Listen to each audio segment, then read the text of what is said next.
All right, my people, I'm back again. It's been a while. Yeah, I've been hustling all around. Now, man must shop. Easy. We've not started making anything from video, so you've got to do something to put the food on the table for your family. That's an enlightenment. So, while I was out, a lot has really happened. A lot. So, I'm going to try as much as possible to just, you know, put them all together in one video. First of all, I would like to say my commiseration to the members of the family of people who lost their life in the 21-story building collapse at Ikoyi. It was a tragedy. The graphics wasn't pleasant to watch, pulling people out of the rubbles, bodies out of the rubbles. The survivors, congratulations to you. So you live again. It's not funny. It was actually disturbing. It was actually disturbing. So I beg, I will beg the developers. I will beg our civil and public servants, people who are actually in charge of making things happen, who are actually in charge of implementing policies of government to always do the right thing. Always do the right thing because things like this will continue to happen if we are not careful. So the story we're hearing is that maybe, I'm not sure about the story, it's just a rumor, that maybe the approval for the story building was 15-story building, but there is a 21-story building. So if that were to be true, that means for such a thing to happen, money must have exchanged hand. You know what I mean? Niger thing. Yeah, money must have exchanged hands. So we should always think about tomorrow when we make certain decisions. Let's think about ourselves. It's very important. So because we are so quick in this country to always, uh, how do I put it, push the blame to Buhari, push the blame to the politicians, but they are enablers of this corruption. The proper enablers of this corruption are the civil servants. I know what I'm talking about. I have faced them a long, long time, and I know what I have suffered in their hands. Sometimes they are much more wicked than the man in uniform and the politicians. They don't care. They don't care. So once again, I say my commiseration to the family members of people who has lost their life and the family members of the developer. May we not experience such a thing like this within our community again. So that is that on the Ikoyi collapse. So yesterday I was listening to a radio station, so I had a story. So I thought it was necessary for me to talk about this story today. I had a story of a guy and a young lady who were about to tie the knot. They were about to get married. So there was a problem in their behavioral pattern, let me put it that way. So there is one with an extravagant behavior and there is one with a cautious behavior. That is the husband. Now, the husband to be wants their wedding dress to be 150,000 naira worth, but the wife wants to get a 450,000 naira worth of wedding dress. Hmm. So this was their deal breaker because they couldn't agree. The husband to be call off the wedding. Was that the right thing to do? If you were the husband to be, would you have done that? A lot of people have said their piece on this. They've talked about it here and there. Some people are calling the guy stingy. Some are calling him proactive. Some are calling him smart. Some are calling him wicked. But I don't want to go deeply into why he did what he did. I want to go into what kind of conversation have they been having prior to that event. I there is something I that is telling me that that was not a one-off.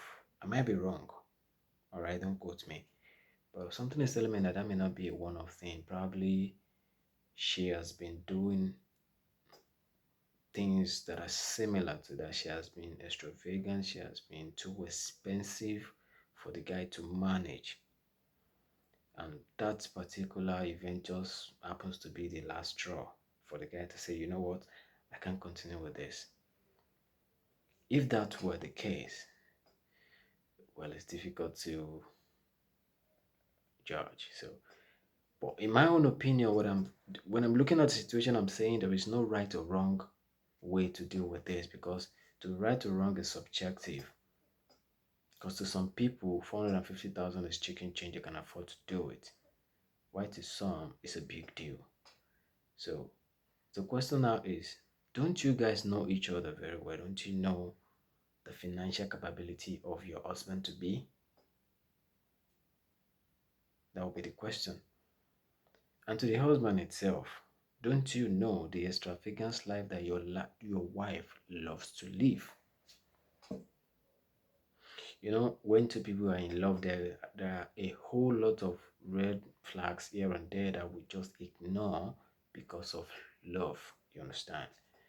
You know, mistakes after mistake, mischiefs after mischief, we just forgive, forgive, forgive until we cannot forgive again. So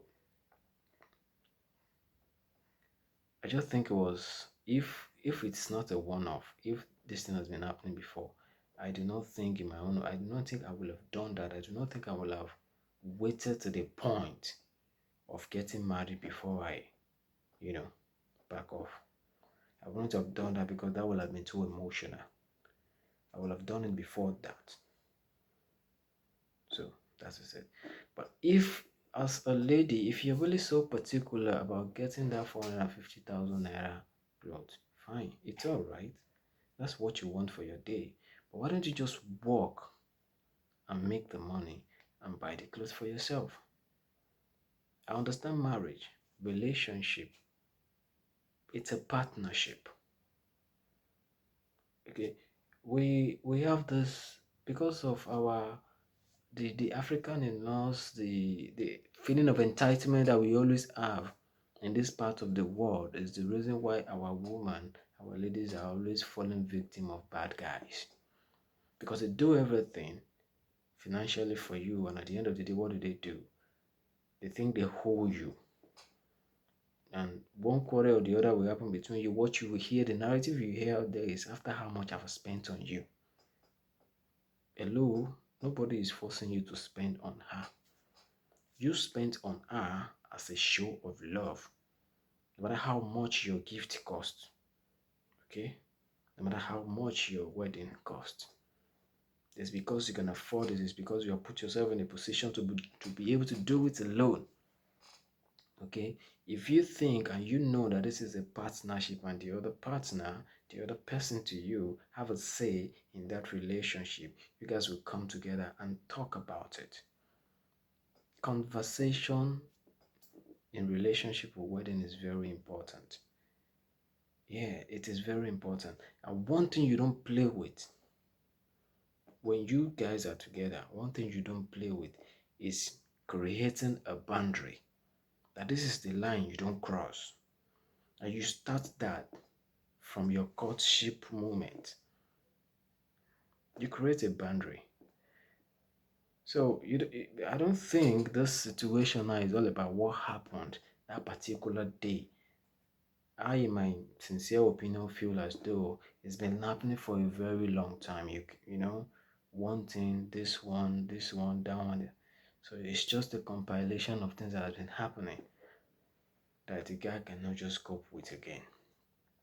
So I implore you guys to always have a conversation, have a clarity of purpose. What kind of marriage do you want to have? If this man cannot manage fund, can you still stay with him? If this woman cannot manage fund, can you still stay with her? think deeply before you get into a relationship with somebody that can actually lead to marriage. Because, like it or not, this little decision we're making today is going to tell on us on the long run. So, let us all stay with who we can spend the rest of our life with. Find a partner that matches you, okay? You cannot go and get the likes for like. No, that's not what you're going to get. This is what you're going to get. You think about this thing like a football team. If you as a man, your strength, yeah, is in the attack and the midfield. Get a woman that is very solid at defending. That way you become a proper team within your house. But you already know that you as a man, all you know how to do is to attack, yeah? And you go and find another woman that wants to attack. And you're so porous at the back. Every time you get knocked down, every time you get defeated. That's how I see it. You have a strength in depth when you two work together. You have a strength, a depth in the squad, all right? When you two are working together towards a particular goal, all right? You do your work, I do my work, you do this, I do this, you do you, I do you, but working on the same line, working on the same plan. That's what marriage is all about. I mean, that's how I see it. Just look for that person that can actually complete you. Stop this like for like thing that we always like to do. Okay, I want a woman that is, you silence, you want a silent woman. Okay, two of you will be fighting each other. Nobody's gonna say I'm sorry. Look for a different kind of pattern to yourself so that you can manage it together. That's how it works. That's how I think it works. So that is that about that. So so my last point here is, while I was listening to that program, something came up again that there is. So one of those co-hosts were talking. I said, okay, what was the most awkward thing that has ever happened to you as an MC? And he said that the most awkward thing that's ever happened to him was people planning marriage based on promises. I couldn't get that until he explained further. I say, you have an uncle that say, okay, don't worry for your wedding. I'm going to give you 10 million naira to do all that. Don't worry, I'm going to give you 5 million naira. Another auntie says, okay, I'm going to buy you a wedding dress. So all of those pocket of promises from friends and family, you now plan your marriage. You plan your wedding based on those promises. And then at the end of the day, 2 days to the wedding, a day to the wedding, those people they are not fulfilling their agreement. You go into a pandemonium, go into panic mode. What do you do? If I did not hear that from somebody like that, I wouldn't believe this really happened. Guys, please don't do this. Come on, it's not nice. Really? People plan marriage based on promises? Oh yeah. I pledge to Nigeria, my country. But anyways, it sounds funny, but it's not really funny. Nah, it's not funny. Please let us not do this, alright? Get married when you're ready. When you're ready physically, mentally, financially. Just get married then. Thank you all for listening to me, Auntie. Until next time, have a good day.